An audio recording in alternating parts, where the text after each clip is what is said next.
Relación entonces que vieron estudiando el cáncer gástrico es que además de la atrofia veíamos la correlación con el Helicobacter pylori. Entonces los pacientes que tienen positividad para el Helicobacter pylori, que han tenido cáncer, que tienen cáncer gástrico, varían en del 90 al 80%. Ayer les contaba que usualmente cuando uno ya tiene cáncer, en el corte histórico del cáncer no va a encontrar el Helicobacter pylori, y en la zona de atrofia del lado tampoco, porque el Helicobacter ya no puede vivir ahí, pero seguramente si lo buscan más lejitos, en otro sitio más lejitos del cáncer, lo va a encontrar. O seguramente si el paciente tiene biopsias antes de que le haya dado cáncer, tiene historia de que ha tenido Helicobacter. Y aquí hay otra relación causal geográfica evidente, que las poblaciones que tienen alta incidencia de Helicobacter pylori también tienen alta incidencia de cáncer gástrico. El doctor Correa ha hecho varios estudios y encontró seropositividad, o sea, anticuerpos para Helicobacter pylori en Cali en un 63%, mientras que en Pasto un 93%. Obviamente en ambos sitios hay cáncer gástrico, pero es más frecuente en Pasto, y la población está mucho más positiva para el Helicobacter pylori, o sea, es mucho más difusa la infección por el Helicobacter pylori. El riesgo de desarrollar carcinoma es de 3 a 6 veces mayor en los individuos seropositivos.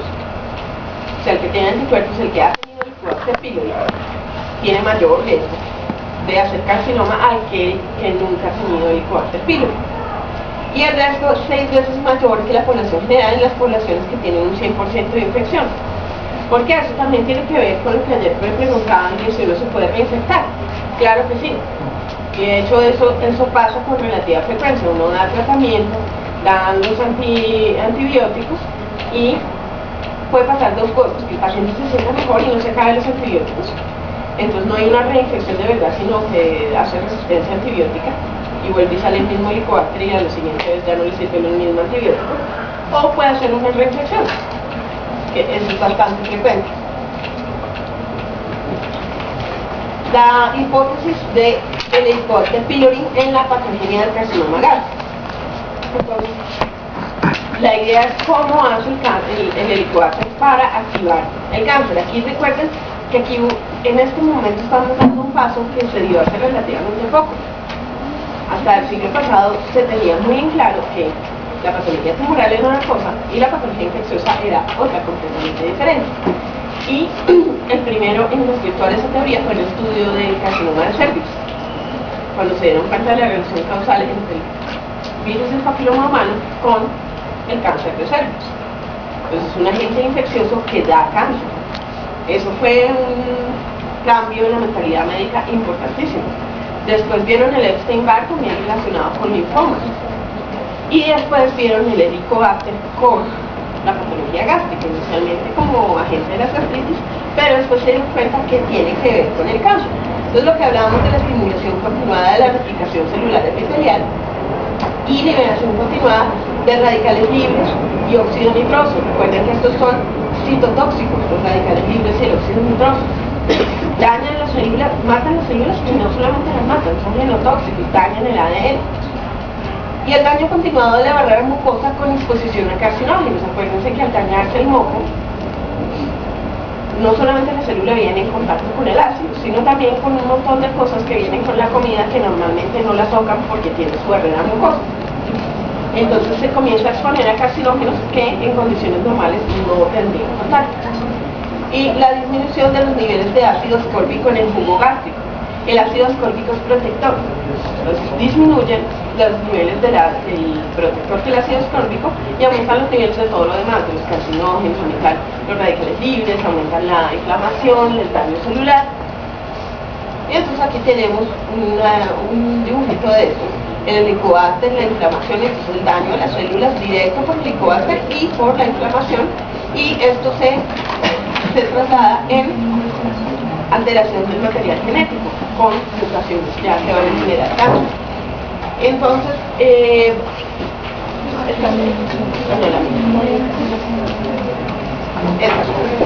entonces aquí vamos a ver que ya comenzaron a estudiar varias mutaciones y ver que efectivamente llega un momento en que aparte de la proliferación surgen mutaciones que cambian el curso de la enfermedad.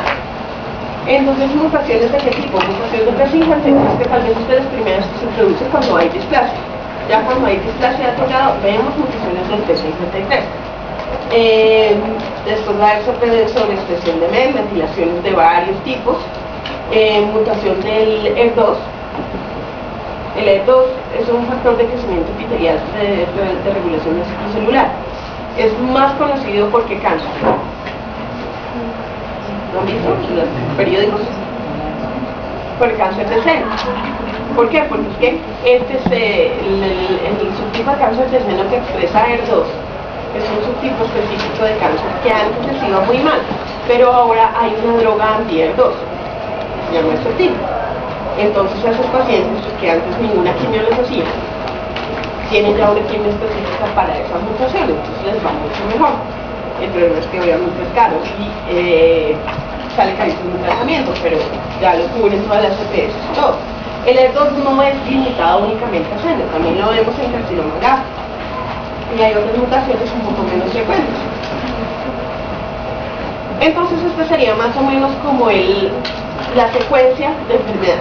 De un estómago normal pasamos a una gastritis, que cuando llega el Helicobacter pylori se vuelve atrófica multifocal y esta se vuelve muy extensa, hace extensa metaplasia intestinal. Aquí ya hay mutaciones del tipo Carras.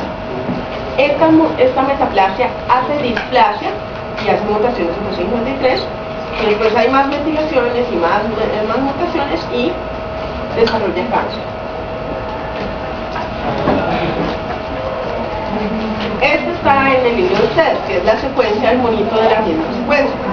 Un estómago normal que comienza con gastritis, la gastritis comienza a hacer atrofia, después hace metaplasia, la metaplasia hace displasia, la displasia severa se vuelve primero carcinoma in situ y después, al final, carcinoma infiltrante. Los japoneses tienen otra teoría. Ellos dicen, en la población de ellos no han encontrado tanta prevalencia de Helicobacter pylori, y las erradicaciones de Helicobacter pylori para ellos funcionan muy bien porque los pacientes son muy cumplidores del tratamiento. Entonces ellos dicen, no, mire, ahí definitivamente hay alguna otra explicación porque a nosotros no nos cuadra el Helicobacter pylori. Entonces ellos dicen que las células gástricas y las de metaplasia intestinal, ambas, tienen la probabilidad de dar cáncer de tipo diferenciado o indiferenciado, sin ponerle tanta importancia a la metaplasia intestinal y a toda la secuencia que se explica con el modelo occidental. Entonces ellos dicen que el camino es que la mucosa normal puede hacer metaplasia intestinal y dar un adenocarcinoma bien diferenciado, o no hace metaplasia intestinal y da un carcinoma mal diferenciado. Y ya unos últimos estudios de ellos muestran que incluso se puede pasar a adenocarcinoma diferenciado sin haber hecho metaplasia. Entonces ellos dicen que la secuencia que nosotros aplicamos de gastritis, atrofia, metaplasia, displasia y carcinoma no explica todos los casos de ellos. Entonces ellos dicen que la metaplasia intestinal es un fenómeno paraneoplásico, no preneoplásico. O sea, puede acompañar la secuencia de cáncer, pero no es necesario desde el punto de vista de ellos. Entonces, pues ¿cuál tiene la razón? Yo creo que es una mezcla de ambos. Hay casos que definitivamente no siguen la secuencia occidental, pero hay casos que la siguen muy, poblaciones que la siguen muy claramente. Entonces probablemente cada cual tiene un poquito de razón. Dentro de la clasificación histológica, entonces vamos a ver que también ha habido cambios. ¿Por qué? Porque la primera clasificación que existió fue la de Lawrence, un doctor americano, que él dijo que había carcinoma, se podía dividir en intestinal si era un cáncer que formaba glándulas. Entonces cualquier tipo de glándulas, poquitas, muchas, bonitas o feas, se llamaba hace glándulas, adenocarcinoma intestinal. No hace glándulas, entonces se llama difuso, que también se llama en anillo de sello. ¿Saben qué es un anillo de sello? Sí. ¿Sí? Entonces, carcinoma en anillo de sello. Y después dijo, bueno, y puede haber una clase indeterminada cuando es mixto, cuando tiene un poquito de difuso y un poquito de intestinal.